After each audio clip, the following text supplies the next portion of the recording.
smoky. It's the heat protectant.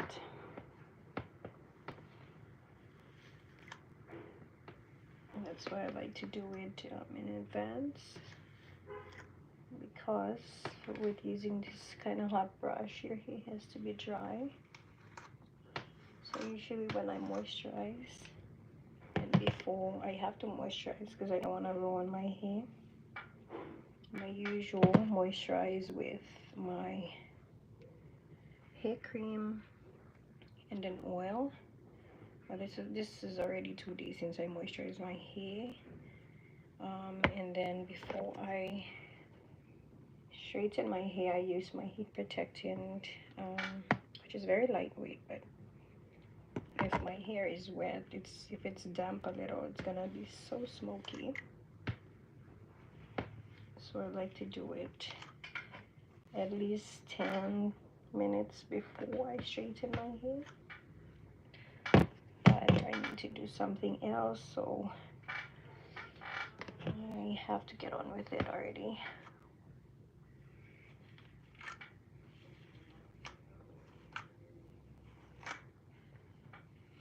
I haven't straightened my hair in like 2 weeks already. I decided I'll just do it because it's gonna be a busy week. Still gonna have to visit my nephew, who, if you're following my lives, I talk about him. He's in holding. He's in detention holding for airport security. So I'm trying to get him out of there. He's not mentally well. He's been diagnosed with schizophrenia during the pandemic time, so he's been on antipsychotics since. Um, Unfortunately, he got off medication and walked and caused some trouble in the airport area, so of course he got detained. And he's there. So I bring him food and medication every 2 days to visit him, to talk to him. And yeah, in the process, I'm also trying to work and talk to his doctor. I'm also trying to get help from the embassy of what to do, because right now I'm trying to do his bail, but if he comes out, it's just gonna cause problems. So I just spoke to the people in the embassy, and they will be giving me a diplomatic note supporting that, you know, he's unwell, and if he comes out, he's gonna cause trouble. So he's just gonna remain in the holding. I'll just provide medication, and we'll see if his case can be dropped because he's unwell. And yeah, if you guys have any background in law or know anything about that, please any suggestions would be nice. I live in Manila, um and well, the charges filed against him was like he was causing some kind of disturbances in the airport. So he got arrested. So yeah, if you guys know anything about like stuff like that, because he's mentally ill, sorry, mentally unwell, and that's why he was off medication, walked to the airport. He lives with my dad, who's like a senior citizen already. He's like almost 70. So yeah, if you guys have any knowledge of that, please let me know. I am also getting help from my friends who are suggesting what to do um, for his case. So yeah, I've not even like, I just put my hair in a bun for the past week, just to go around to visit my nephew. Every time I see him, it breaks my heart because he's behind like the, I can only talk to him from the thing, but the way he's being held is I'm not worried. He looks like he's stable. He's taking his medication. He's not walking around to places he shouldn't be going. He's already 19, and he's been diagnosed with that since he was 14. So in a way, you know, we talk about, you know, what triggers him, um, and stuff like that. So he tries to control it, but there are times when he just, I don't know, even if he's on medication, he gets aggressive. And it's crazy because we don't live in our country, so if we get in trouble, it's even worse. So that's why we were trying to get him out of the country. His mom, my sister, she was here to bring him, but since he was off medication and given another set of medication, um, we were we couldn't get him to go because it was scary for him to board the plane without, a doctor's approval and stuff like that. So that's why he remained. And yeah, just to end up over there. But anyways, I'm just thinking of solutions of how to help him, how to get him out and go home.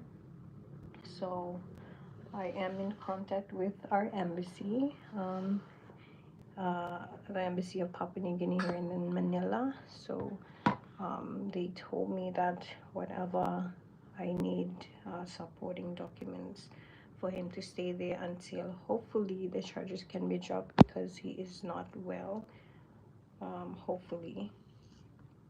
So that's what I'm trying to do, to get a medical report from his psychiatrist. So that's what I've been doing for the past week.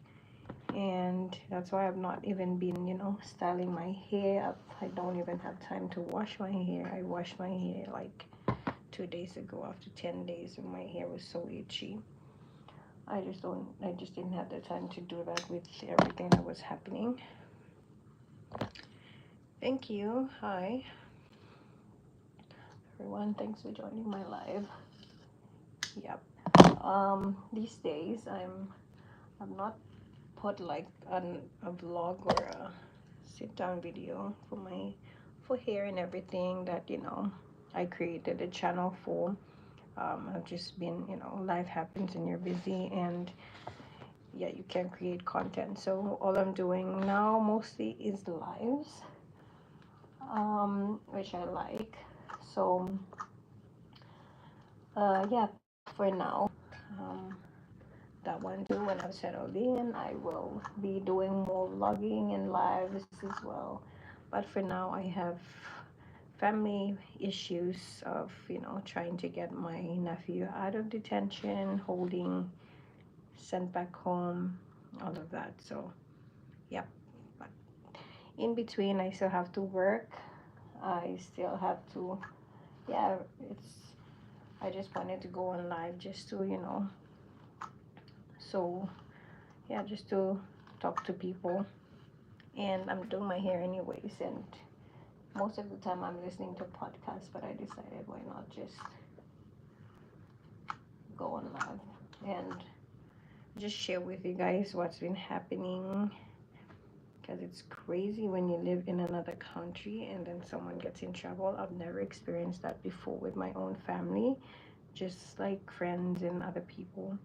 But now it's like when I was contacted to go to the police station, I was so overwhelmed because I had to talk to the public attorney and then the prosecutor. It was crazy that I couldn't even process that, this is actually happening. So it was just after that I was asking them again what was happening, because I couldn't really understand everything that was happening. But I don't have a choice but to try to understand it, because I have to get my nephew out and sent back home, because I just don't want him to be, to be here any longer and cause more trouble, that he's gonna be here and cannot leave the country. I don't want anything like that to happen. So, yep, that's what I've been trying to do. And yep, I'm gonna probably see him tomorrow. I only gave medication enough for until tomorrow, so I have to replenish and give them medication. The police officers there are very nice, and yeah, I was there on Sunday. I gave food. I cooked some food and brought it, but I couldn't see him because it was not visiting, visiting days. Visiting days are just Monday to Friday for a certain time. So I just told them if I could just leave food because I was not there for 2 days. So yeah. So now is what, Tuesday. I'll go back on tomorrow. So I really need to, because I have to um, talk and find out what documents I need again. Today I talked to my embassy people. I have to talk to my nephew's doctor for the medical certificate needed, and find out what documents are needed and get more assistance, guidance from the public attorney. That, yeah, that's what I'm trying to do. Um, yeah, it was stressful. It is stressful, but you know, what can I do? Um, if I'm just gonna be stressed, nothing's gonna happen. So all I have to do is just do what I need to do, like work, do some lives, because I have to get the watch hours to be monetized on YouTube because I'm not yet monetized. So yep, I just for now I'm just building watch hours. So thank you for joining me on my live. I need to make this watch time so that, you know, YouTube can start paying me, because I am not yet monetized. So yep, that's what I'm doing. Have to work, bring in money from my business, and do all the other side hustles to make money. And yep, go see my nephew in between. Thank you. Thank you for that. Yeah, it's crazy. It's like, you know, you're an adult and you're supposed to, you know, expect crazy stuff from happening, or you hope that don't happen to you. But when it does, it's like, oh shit, I'm the one who's supposed to deal with it. So but it's fine, because that's just life. And yeah, I have to do that.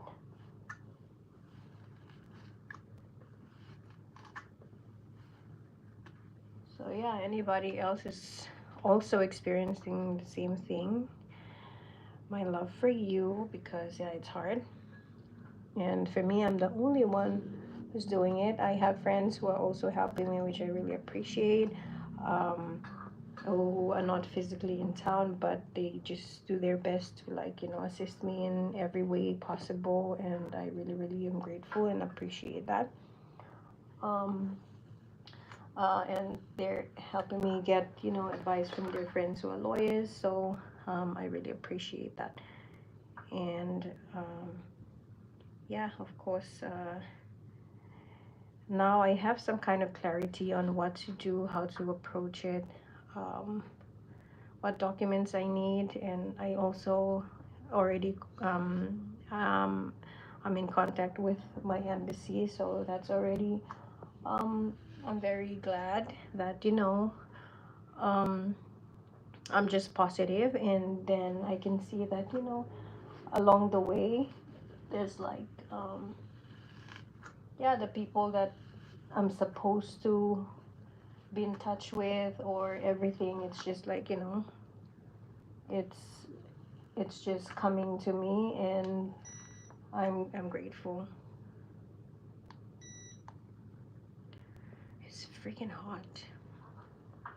I didn't even turn on the fan because I just took a shower, but it's freaking hot. And this heat, it's pretty much gonna revert back. That's why I have to do like a cornrow or something. Look, it's very sunny outside. I was downstairs earlier. I like sitting outdoors. I was having coffee downstairs early in the morning, and then yeah, I just got back up so that I can prepare to do what I have to today, and then be outdoors tomorrow. So if I have to braid my hair, I'll just do it later. I just do some work today, and yeah, so that's the one. Thanks for the support. Where are you guys watching from?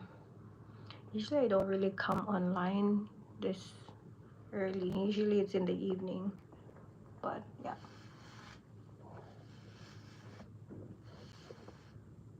So yeah, I'm also raising funds for my nephew. I have a link in my profile page. So I'm gonna also push out some merch for mental health.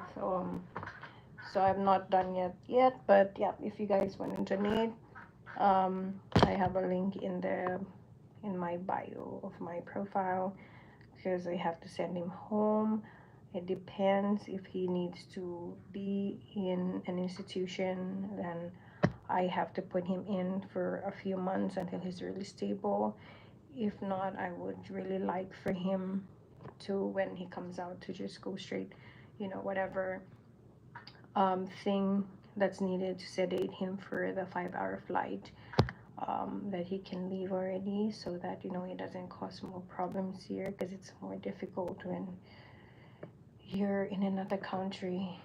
So that's the thing. That's why, even as much as I want to be here, and I know that he's gonna eat well, he's gonna be um, well taken care of in terms of like nutrition, and maybe the care in institutions here. I'm also scared for what's gonna happen, because he already is detained. So um, I don't want anything worse to happen. So that's why I really want him to go. Even if I don't want him to go, because he's literally been with us. My parents raised him since he was like a child, and took him to the Philippines at 3 years old. I've been living in the Philippines for quite a long time. It's kind of my second home already. Um, for work, when his grandfather was working here, and now he's already retired, senior, and yeah, if he was just well, he's so smart. And yeah, I just don't know what happened during the pandemic time that really had that effect on him. And it was crazy. It was a very tough season that I had to move to the province, out of the main city. We had to be on the farm. My friend was kind enough with her family to tell me to stay there, because that time it just started, so he didn't know what to do, how to control himself. He was shouting uncontrollably every day. We couldn't even stay in a condominium because of how he was behaving. So the only place was in the province on my best friend's farm. So grateful to have her and her family do that. So even if he was shouting and being crazy, um, with his condition, they were very understanding. And we stayed there for 2 years. I couldn't stay there full time. I stayed there for a month. My brother was with him, and I was going back and forth to the city and going back, because I had to work as well. So I needed to be in the city. So I stayed there 2 weeks. I come back to the city. I just commute back and forth.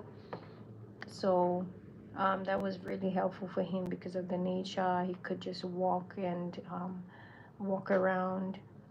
It was very good, and it was during the pandemic time. So in the city, you couldn't really like go out. So I'm very grateful that my friend had a farm that they could stay there. We could stay there, and he had the space to walk, and they were very understanding of his condition.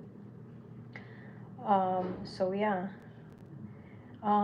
for a while, I was very hands-on with him, that, we would do chores, we would cook, because it was very provincial. We were carrying water, cooking on the fire.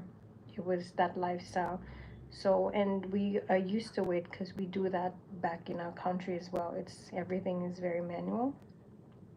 Um, my friend had electricity, but this place, it was quite like, at the back. They didn't even use this land, but I said it's fine, because We really needed a place to go with his condition, so we just went there and stayed there. They had internet, everything. Like if I wanted internet, um, water, they had like free flow of water, so it was very nice.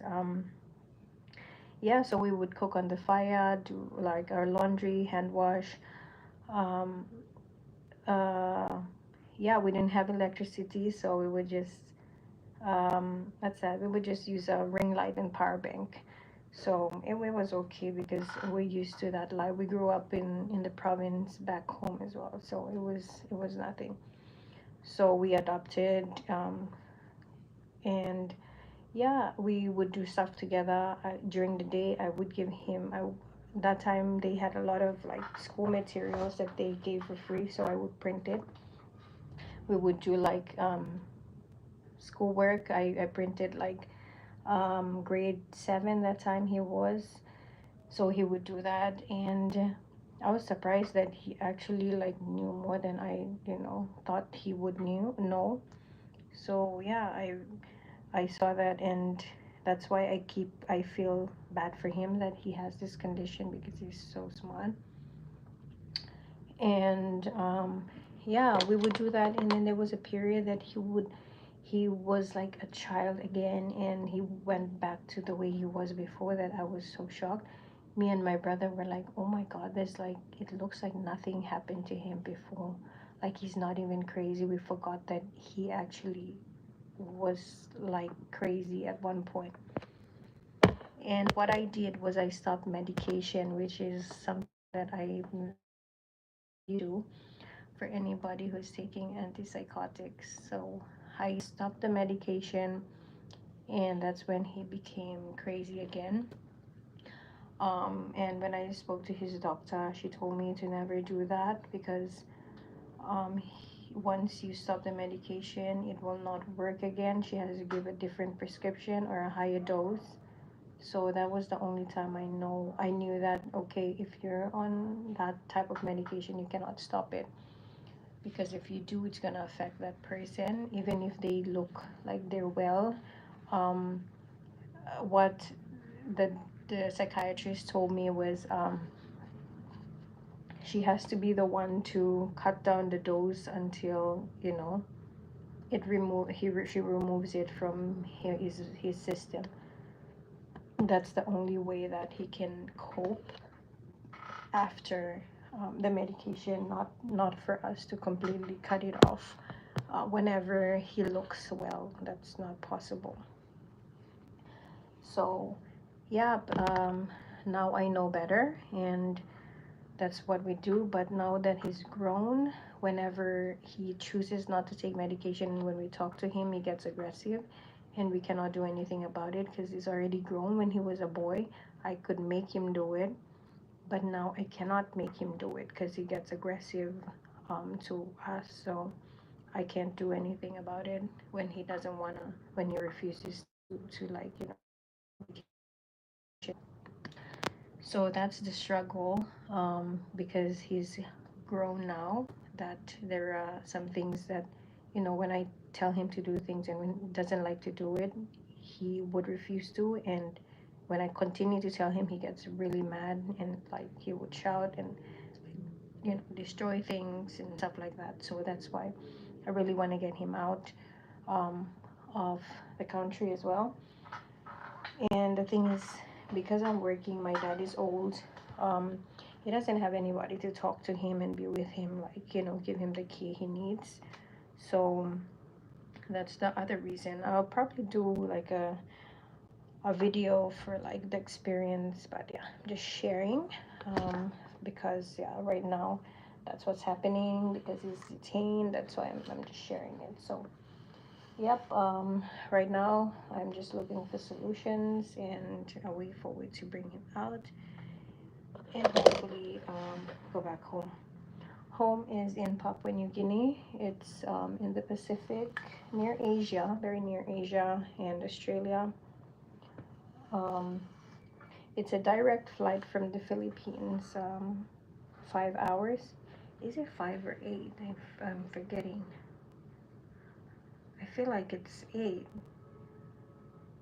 No, it's 5 hours. It's a 5 hour flight from direct flight. So yeah, from Manila to there. I just go back and forth. Um, I have a business here, so um, I supply packaging and products to businesses in my country. So I'm based here. I just yeah, I do freelance work, content, and all of that together with my business. So yeah, that's the path I chose to go about doing things.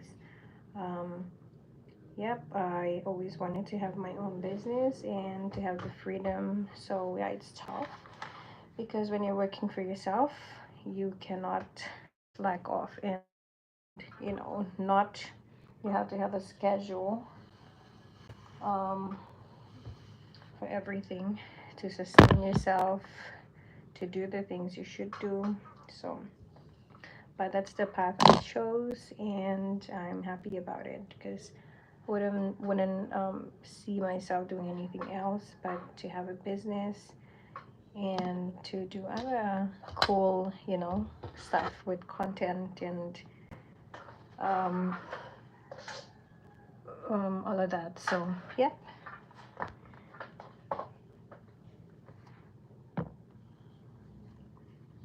Where is everyone watching from? You guys are all online. I've never seen so many people online. You guys should tell me if anyone is has like something like that. If you have someone who in your family who is going through something like that, you can definitely share that because yeah, I don't think people really talk about stuff like that mostly, and for us as well. I think in certain cultures really people don't talk about it. Most of the time when stuff like this happens, we blame it on um, you know it's a curse from where you're from, or people are jealous that they did something bad to you. We forget that there are circumstances like you go through that it's stressful. You don't have money, you have so much to think about, you don't know how to continue, you lost your job. All of that can contribute to certain mental conditions that is not so spoken about in some cultures because we automatically believe that or someone cursed me. So that's why when all of this started, that's the first thing that we were thinking. But as time goes by, and with science, with research, with everything that I've come across, there are situations that really make people lose their minds. And that's why you have these mental institutions that care for those people. And it's crazy, but yeah, it's a lot of work to really live with a person who is not mentally well. It's very, very hard. No wonder people really send their relatives to institutions like that because to have them around, it's really gonna make you like lose your mind. Because I've seen that with sorry, my eyes get watery sometimes. I need a prescription drop. Um, I've seen that with my own family. With my dad is so stressed with that. In a way, he's kind of losing it also, and my sister. So it really has an effect on people who are around you, taking care of that person who is not mentally well. So I really feel for those people, and for me, I don't stay full time with them because I have to work and I cannot risk losing my mind too. So in a way, I tried my best to send my nephew home, but I didn't get support from my sister and other people in my family. That's why he's still here. Um, but he was supposed to be out of this country because I tried my best, even if I didn't have so much money to bring him. My friends, they offered, they had points with their travels, frequent travels. to, you know, get the ticket for him and someone else to go with him, but I didn't really get good responses from people in my family, so that's why he's here. And now I have to pick up the pieces, and that's why I'm raising funds. So if you guys see a link in my YouTube bio, that's to raise funds for my nephew to go back home to get medical treatment when he's there. And I want to see if I can, you know, get him to go to school and have a tutor, and, you know, just so that he can live, have a future, really. Because my sister, at this point, I'm not really sure why she's not supporting me with this, and I'm the only one who's trying my best to make sure he has a future at all, regardless of his condition. Because I always would tell him, like, you know, you have to pray. There are people who had conditions who, you know, when I read stuff that there are people with autism that still work and are able to get jobs, I'm so happy to see that. I always send that to my nephew, like, you see, doesn't mean that, you know, you cannot you can't you know, live a normal life. So yeah, that's crazy. Yeah, when I talk about it, it makes me sad, but I'm there's progress, and I'm glad that, you know, he has someone to support him.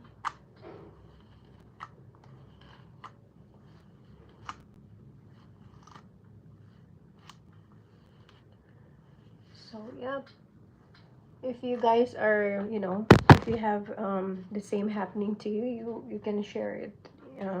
You can share with me, you know, stuff like that. Or yeah, if anybody has any knowledge about, like, you know, law and stuff like that with anybody who gets arrested with a mental condition, please let me know as well. Because yeah, I'm trying to compile, or just, like, you know, to just have knowledge for whatever going forward, moving forward, to release him. So yeah.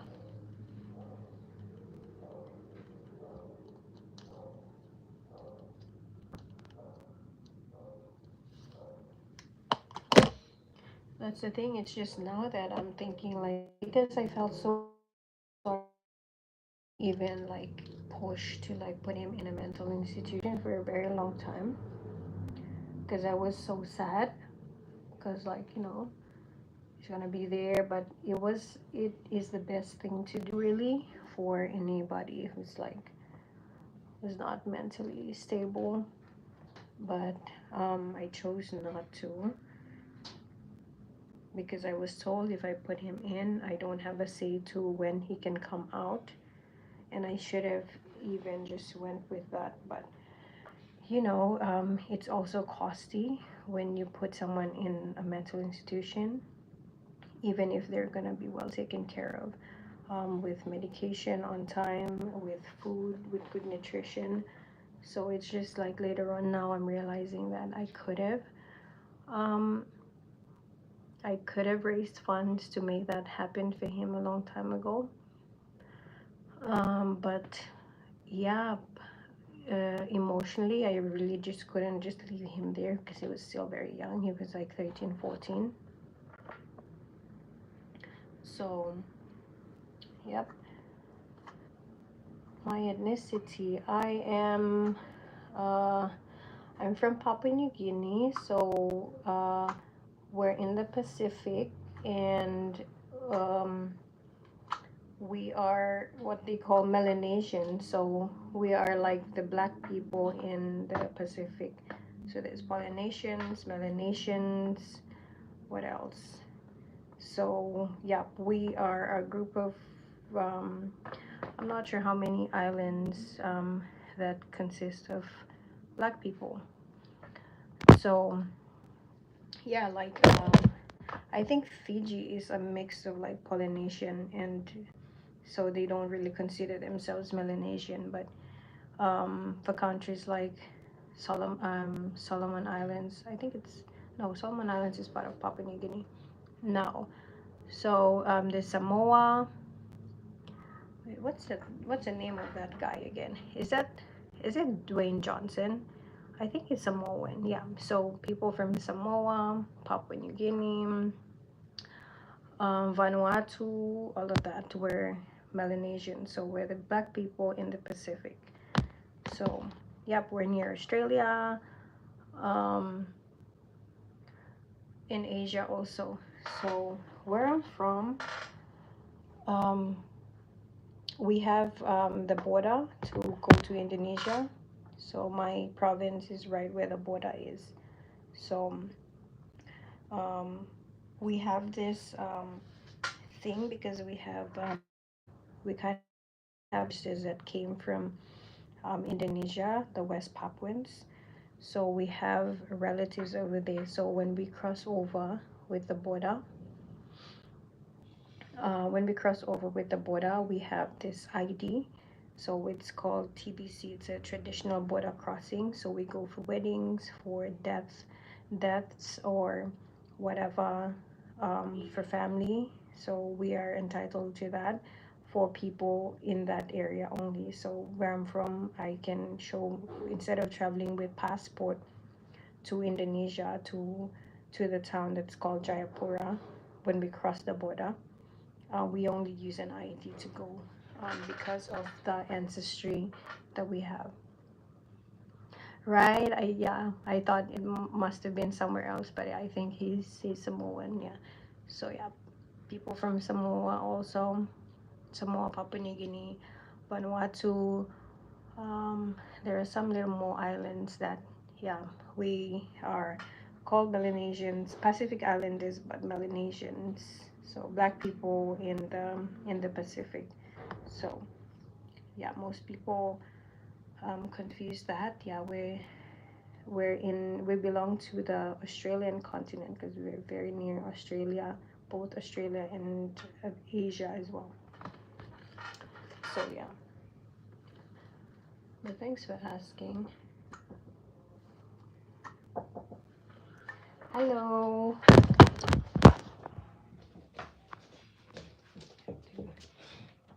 Go. Okay.